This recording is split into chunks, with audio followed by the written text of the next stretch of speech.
ஆதி என்னும் பராபரையே அன்பான மனோன்மணியே சோதி எனும் பஞ்சகத்தாலே சொற்பெரிய கரிபவனே தீது நீக்கும் கந்தவளே திருத்துகின்ற குருநாதர்களே 18 சித்தர்களே பண்பான பரமசிவமே ஓதியே ஜோதிடங்கள் உரைப்பதற்கு நாரவந்து வடிவாக நல்ல துணை ஆவீரே. உலகில் உள்ள தமிழ் பேசும் அனைத்து நல் உள்ளங்களுக்கும் மற்றும் ஜோதிட சான்றோர்களுக்கும் மூத்தோர்களுக்கும் ஆர்வலர்களுக்கும் மற்றும் இந்த காணொலியை காணும் உங்களுக்கும் ஆஸ்ட்ரோராஜின் இனிய நல் வணக்கங்கள்.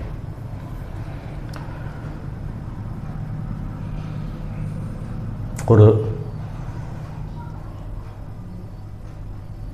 ஜாதகத்தில் இருக்கக்கூடிய நவகிரகங்களுடைய தாக்கங்களை எளிமையாக ஏற்ற இறக்கங்களை உண்டு பண்ணக்கூடிய தகுதி நிழல் கிரகங்களான ராகுவுக்கும் கேதுக்கும் உண்டு என்பதை எந்த ஒரு சூழ்நிலையிலும் மறுக்க இயலாது.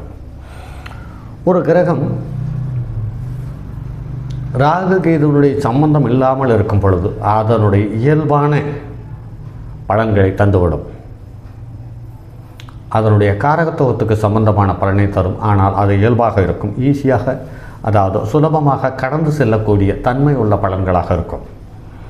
ஆனால் ராகுவோ கேதுவோ சம்பந்தப்பட்டு அந்த கிரகம் தருமானால் அந்த கிரகத்தினுடைய தன்மையோடு அந்த கிரகத்தினுடைய காரகத்துவத்தோடு தந்தாலும் கர்ண கடூரமான பலனாக இருக்கும். அல்லது கடந்து செல்ல முடியாத அல்லது ஏற்றுக்கொள்ள முடியாத அல்லது ஜீரணிக்க முடியாத அவல நிலையை தருவது இந்த ராகுவனுடைய தொடர்ச்சி அல்லது கேதுவனுடைய தொடர்ச்சி என்பதில் மாற்று கருத்துக்களை. ஏனென்று கேட்டால் இரு கிரகங்களுமே விஷத்தை அடையாளம் காட்டக்கூடிய கிரகங்கள். இதில் ராகு விஷத்தை தந்தால் ஊருலகத்துக்கெல்லாம் அம்பலப்படுத்தி அவமானத்தை கொடுக்கக்கூடிய விஷமாக இருக்கும். கேது ஒரு விஷத்தை கொடுக்கும் பட்சத்தில் அல்லது ஒரு கெடுதலை கொடுக்கும் பட்சத்தில் உள்ளுக்குள்ளேயே குமைந்து அழுது ஜீரணிக்கக்கூடிய மாதிரி இருக்கும். ஆனால் அந்த வேதனையும் அவமானமும் இழப்புக்களும் வெளியில் தெரியாது. அந்த மனிதர் சுக்கு நூறாய் கண்ணாடி போல சிதறி விடுவான் என்பதை நடைமுறையில் பார்த்திருக்கிறோம். அந்த வகையில் ஒவ்வொரு பாவத்திலேயும் ராகு உட்காரும் நிலையில் ஏற்படும் பலன்கள் சார்ந்த காணொலிகளை இதுவரையில் தொடர்ந்து கொடுத்து வந்து கொண்டிருக்கிறோம். அந்த வகையில் இன்று 9ஆம் இடத்தில் ராகுவும் 3ஆம் இடத்தில் கேதுவும் அமைய பெற்றிருப்பின் அதற்கான கால சர்ப்பம் என்று பார்க்கும் பொழுது சங்கக கால சர்ப்ப யோகம் என்று சொல்லப்பட்டிருக்கிறது. அதாவது சங்கக கால சர்ப்பம் என்று யோகம் என்று சொல்லப்பட்டிருக்கிறது. ஆனால் இது பலமான ஏற்ற இறக்கங்களையும் சங்கடங்களையும் மல்லி தந்திருக்கிறதை கண்டிருக்கிறோம். ஏனென்று கேட்டால் இது 4ஆம் இடத்துக்கு 6ஆம் இடம் மட்டுமில்லாமல் தன்னுடைய ஜீவனஸ்தானம் என்று சொல்லக்கூடிய 10ஆம் இடத்துக்கும் அது 12ஆம் இடமாக அமைந்து விடுவதால் பலமான பாதிப்புகளையும் சங்கடங்களையும் தந்தை வழி உறவுகளில் கசப்பையும் இது இல்லாமல் இடுப்பு வழி சம்பந்தப்பட்ட தொந்தரவுகளையும் ஃபைனல் கார்டு சம்பந்தப்பட்ட தொந்தரவுகளையும் இந்த ராகு திசையில் ராகு புத்தி நடக்கும் பட்சத்தில் அவர்களுக்கு இதை தவறாமல் தந்து விடுகிறது. அதே சமயத்தில் இளைய சகோதர ஸ்தானமான 3ஆம் இடத்தில் கேது இருந்து ராகுவனுடைய நேரடி தொடர்பு இருப்பதால் பிறந்த கால ராகு கேதுவுக்கு சனி செவ்வாயினுடைய தொடர்பு இருக்கும் பட்சத்தில் இளைய சகோதரனால் பலமான பாதிக்கப்படுகிறார் அல்லது இளைய சகோதரியால் பலமான பாதிப்பை சந்திக்கிறார்கள் என்பதில் மாற்று கருத்தில்லை. இப்படி 2ஆம் இடம் என்று சொல்லக்கூடிய அந்த 2ஆம் இடத்துக்கு 2ஆம் இடத்தில் ராகு கேது, 2ஆம் இடத்துக்கு 8ஆம் இடத்தில் ராகு என்று பார்க்கும் பொழுது பணத்தால் இவர்களுக்கு அவமானம் கண்டிப்பாக உண்டு அல்லது அவமானத்துக்கு பிறகு இவர்களுக்கு பணம் வருவதற்கான வாய்ப்புகள் உண்டு. அதே சமயத்தில் மாமியாரினுடைய உடல்நலம் பலமான ஏற்ற இறக்கங்களை காணக்கூடியதாக இருக்கிறது. மாமனாருக்கு சந்நியாச வாழ்க்கையோ அல்லது பற்று அற்ற நிலையோ அல்லது செயல்பட முடியாத உடல்நலத்தையோ பலமான பாதிப்புகளையோ சங்கடங்களையோ இந்த 3ஆம் இடத்தில் இருக்கிறதாக தந்திருக்கிறது என்பது நிறைய ஜாதகத்தில் கண்டிருக்கிறோம்.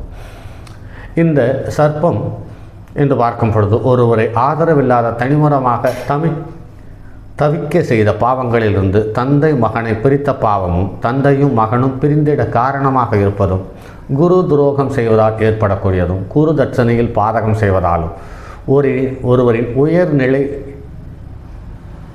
கல்வியை தடை செய்வதாலும் அல்லது தன்னுடைய வயதில் மூத்தவர்களுக்கு துரோகம் செய்வதாலும் ஏற்படக்கூடியது அல்லது போன ஜென்மத்தில் தந்தைக்கும் மகனுக்கும் பகை இருந்து தந்தை மகனால் இறப்பை சந்திக்கக்கூடிய அல்லது பலமான கண்டங்களையும் அவமானங்களையும் சந்திக்க நேர்ந்திருந்தால் இந்த ஜென்மத்தில் அது 9ஆம் இடத்தில் ராகு வந்து அங்கு நின்று அதனுடைய தசாபுத்தியை நடத்தி கடந்த கால அல்லது பூர்வ ஜென்ம பாவ பலன்களை சமன் செய்யும் விதமாக செயல்களையும் பொருளாதாரத்தையும் கௌரவ குறைச்சலையும் மந்தத்தையும் கொடுத்து காலக்கணக்கை நேர் செய்ய விதமாக அமைந்துவிடுகும் என்பதில் மாற்று கருத்தில்லை.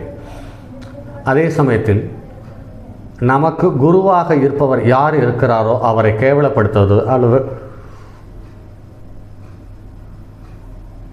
அவர்களுக்கு கசப்பு ஏற்படும் வண்ணம் நடந்து கொள்ளுதல், அவருடைய வீட்டில் கன்னமிடுவது, தவறான பழக்க வழக்கங்களை உருவாக்கி கொள்வது போன்ற சங்கடங்களை தருவது இந்த சங்கக கால சர்ப்பம். அதனால் வரக்கூடிய பாதிப்பு என்று பார்க்கும் பொழுது மந்திரங்கள் பலிதமாகாது, கற்ற கல்விக்கு தகுந்த பணி இல்லாமல் போவது, பணிக்கு மரியாதை கிடைக்காமல் போகுதல், மதிக்க வேண்டியவர்களை மதிக்காமல் போகுதல், பெரிய பதவி அங்கீகாரம் இருந்தும் அவைகள் ஜாதகர் குடும்பத்தினுடைய வளர்ச்சிக்கு பயன்படாமல் போவது போன்ற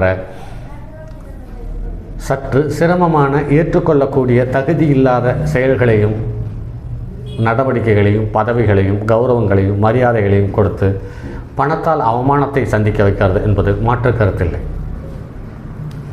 இப்படி பார்க்கும் பொழுது இது மட்டும் இல்லாமல் தாய்க்கு கர்ண கடூரமான நோயை தந்து விடுகிறது. அதே சமயத்தில் குழந்தைகளுக்கு தவறான பழக்க வழக்கங்கள் உள்ள உறவுகளை தந்து விடுகிறது. மற்றபடி ஜாதகத்தில் பொதுவாகவே கேந்திரங்களில் ராகு கேது இருப்பது சிறப்பு, திரிகோணங்களில் ராகு கேது இருப்பது கொஞ்சம் தவறான பல்களையோ அல்லது ஆபத்தான பல்களையோ தந்துவிடுகிறது என்பது நடைமுறையில் பார்க்க முடிகிறது. இப்படி ராகு கேதுவனுடைய நிலை சார்ந்த தகவல்கள் என்பது இதை தவறவிட்டு அல்லது ஒதுக்கிவிட்டு பலன் சொல்லிவிட முடியுமா என்று பார்க்கும் பொழுது நிச்சயமாக இல்லை. மற்றும் ஒரு கிரகத்தை ஒதுக்கிவிட்டு பலன் சொல்லிவிட முடியும், அல்லது அந்த பலன் ஈஸியாக கடக்கும் தன்மை உள்ள பலன்களாக அமைந்துவிடலாம். ஆனால் ராகு கேதுவனுடைய தன்மையை ஒதுக்கிவிட்டு பலன் சொல்ல முடியாது. அப்படி பலன் சொல்லும் பொழுது நமக்கு காலப்போக்கில் இந்த ஜோதிடருக்கு ஜோதிடம் தெரியவில்லை என்ற அவப்பெயரை சம்பாதித்து கொடுப்பதற்கான சூழ்நிலையை உண்டு பண்ணி விடுகிறது என்பது நடைமுறையில் காண முடியாது. சரி நண்பர்களே, மற்றும் அடுத்தது ஒரு பதிவில் சந்திப்போம். அதுவரை உங்களிடமிருந்து விடைபெறுவது உங்கள் அன்பு நண்பன் எம் ராஜரத்தினம். என்னுடைய அலைபேசி எண் 9788972999 மற்றும் ஒரு எண் 9791399649. தங்கமான் மழுவோடேந்தி தன்மதி தலையில் கொண்டோன் மங்கையர் பதிக்கச் சொன்ன மாமொழி ஜோதிடத்தை இங்கு யாம் உரைப்பதற்கோர் எமை என்னும் பிழை வராமல் காக்க செங்கன் மால் மருகன் யானைச்சரன் பதம் காப்பதாமே.